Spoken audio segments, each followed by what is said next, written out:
तो जैसा कि हम सेलोन पिछले एपिसोड में देखा कि यांग चेन ने मास्टर इसी को एक चिट्ठी दी थी और कहा था कि इसको मार्शल आर्ट एसोसिएशन के प्रेसिडेंट को दे देना। तो फिर अब हम मार्शल आर्ट एसोसिएशन का सीन देखते हैं जहाँ पर वो साने एक चेयर पर बैठे थे। तब यहाँ पर एक सोल्जर आकर कहता है एल्केमी एसोसिएशन के प्रेसिडेंट लियू युसी ने यह लेटर भेज कर कहा है कि यह लेटर किसी और की तरफ से है। यह सुन के वो बहुत ही फनी तरीके से सोते हुए कहते हैं क्या किसी और का मैसेज? लगता है कि यह मामला काफी ज्यादा गंभीर है। क्या ऐसा हो सकता है कि कोई लोग हमारे पर हमला करने वाले हैं? फिर वो उस लेटर को पढ़ते हैं जिसमें यांग चेन ने लिखा था कि छोटी नाग मुझे सोमवार को कुछ काम है इसलिए मुझे उस दिन को छुट्टी चाहिए। यह पढ़ के साने अपने सिर पर हाथ रखकर कहते हैं यह मैसेज तो डेड का है, मैं भी क्या सोच रहा था। तभी सोल्जर कहता है प्रेसिडेंट क्या कोई प्रॉब्लम है? जिस पर वो कहते हैं नहीं कोई भी प्रॉब्लम नहीं है, तुम तुरंत तेनजिंग एकेडमी में जाओ और प्रिंसिपल को बताओ कि यांग चेन नाम का एक डिसेबल सोमवार को छुट्टी लेगा। बस तुम उसको ये कह देना कि यह मैसेज मैंने दिया है। तब सोल्जर कहता है क्या छुट्टी? तब साने कहते हैं हाँ, प्रिंसिपल को इन्फॉर्म करो कि अगर यह काम ठीक से नहीं हुआ तो वो प्रिंसिपल की पोजीशन को भूल जाए। जिस पर सोल्जर यस कह के वहाँ से चला जाता है। फिर हम तेनजिंग एकेडमी में प्रिंसिपल के रूम को देखते हैं जहाँ पर प्रिंसिपल एक लड़की के साथ खेल रहा था। तब यहाँ पर वो सोल्जर आ जाता है जिसे देखकर वो कहता है कौन हो तुम? तो सोल्जर थोड़ा गुस्से से कहता है मार्शल आर्ट एसोसिएशन के प्रेसिडेंट के आदेश के अनुसार मैं तुम्हारे लिए एक इम्पोर्टेंट ऑर्डर लाया हूँ।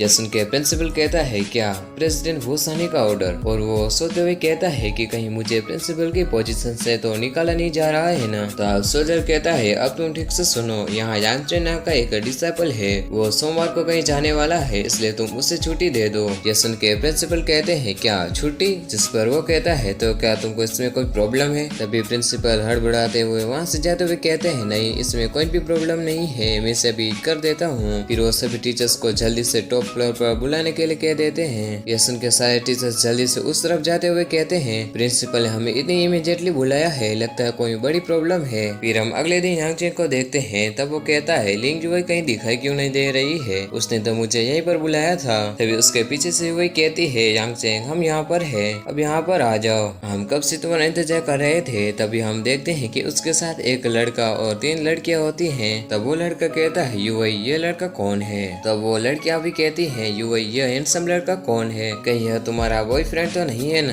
ये सुन के युवई थोड़ा शर्माते हुए कहते हैं कुछ भी मत बोलो, यांग चेन मेरा क्लासमेट है और हम दोनों सिर्फ फ्रेंड्स हैं। ये सुन के यह लड़का सोचता है कि क्या सिर्फ क्लासमेट, फिर भी यह काफी ज्यादा करीब है। ये लड़का युवई को लाइक करता है इसलिए यांग चेन को युवई के करीब देखकर इसे जलन हो रही है। फिर वो यांग चेन से हाथ मिलाकर कहता है हाय मेरा नाम सिकोंग है। तो अब यांग चेन भी कहता है हाय मुझे तुमसे मिलकर खुशी हुई, मेरा नाम यांग चेन है। तभी सिकोंग पावर से यांग चेन के हाथ को जोर से दबाता है और सोचता है कि इस सबक से इस लड़के को अच्छा सबक मिल गया है कि इससे युवई से दूर रहना चाहिए। फिर यांग चेन से कहता है ब्रदर चेन क्या हुआ? तो यांग चेन भी समझ जाता है और वो कहता है ब्रदर सिकोंग आप कैसे हैं? और वो भी सिकोंग का हाथ जोर से प्रेस करता है जिससे बेचारे सिकोंग को दर्द होता है। तब वो जैसे तैसे कहता है हाँ मैं ठीक हूँ और वो सोचता है कि यह लड़का स्ट्रॉन्ग लगता है। तभी युवई कहती है तुम दोनों रुक क्यों गए, तुमको क्या खाना नहीं खाना है? जिस पे यांग चेन हंसते हुए कहता है कुछ भी नहीं, हम दोनों आपस में बात कर रहे थे। ब्रदर सिकोंग मुझसे मिलकर इतने ज्यादा एक्साइटेड हो गए थे कि वो मुझे जाना ही नहीं दे रहे थे। जिस पर सिकोंग अपना हाथ पीछे छुपा कर कहता है हाँ युवई मैं तुम्हारे क्लासमेट से मिलकर काफी ज्यादा एक्साइटेड हो गया था।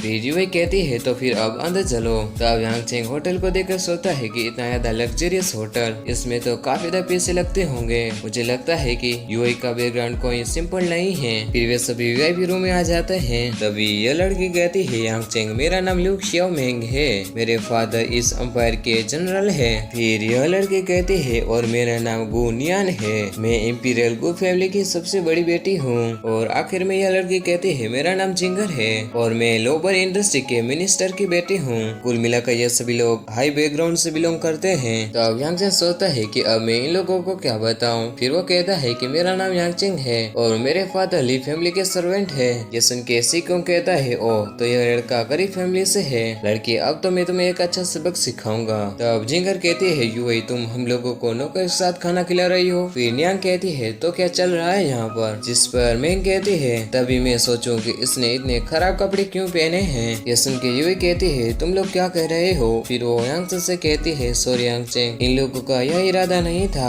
आशा है कि तुम इनका बुरा नहीं मानोगे। जिस पर यांग चेन कोई बात नहीं कहता है और वो सोचता है कि यह सभी लोग बिगड़े हुए, सड़े हुए और गले हुए बच्चों का झुंड है। तभी सिकोंग अपने हाथ में एक बॉक्स को लेकर खड़े होते हुए कहता है, यूई हैप्पी बर्थडे, यह तुम्हारा गिफ्ट है जिसे तैयार करने में मेरा पूरा दिन चला गया। फिर वो उसे ओपन करता है जिसमें एक बॉडी प्रोटेक्टर ब्रेसलेट होता है जो सबसे लो लेवल का है। ये देखकर वो तीनों लड़कियां हैरानी से कहती है, ऐसे लगता है यह पूरे एम्पायर में सिर्फ एक ही होगा, यह तो किसी एंजल का लग रहा है, लगता है कि इसकी कीमत लाखों सोने के सिक्के होंगे। जिसे देखकर यूई भी शॉक्ड हो जाती है। तब सिकोंग मनोमन कहता है, यह लड़का बहुत ही गरीब है, मुझे लगता है कि इसने अपनी पूरी लाइफ में ऐसा ट्रेजर कभी भी नहीं देखा होगा। जिसे देखकर यांगचेन कहता है, इस ट्रेजर की क्वालिटी काफी ज्यादा लो है। तब सिकोंग यांगचेन से कहता है, यांगचेन तुम यूई के लिए क्या गिफ्ट लाए हो, जरा हमें भी दिखाओ। और इसके साथ ये एपिसोड यहीं पे खत्म हो जाता है।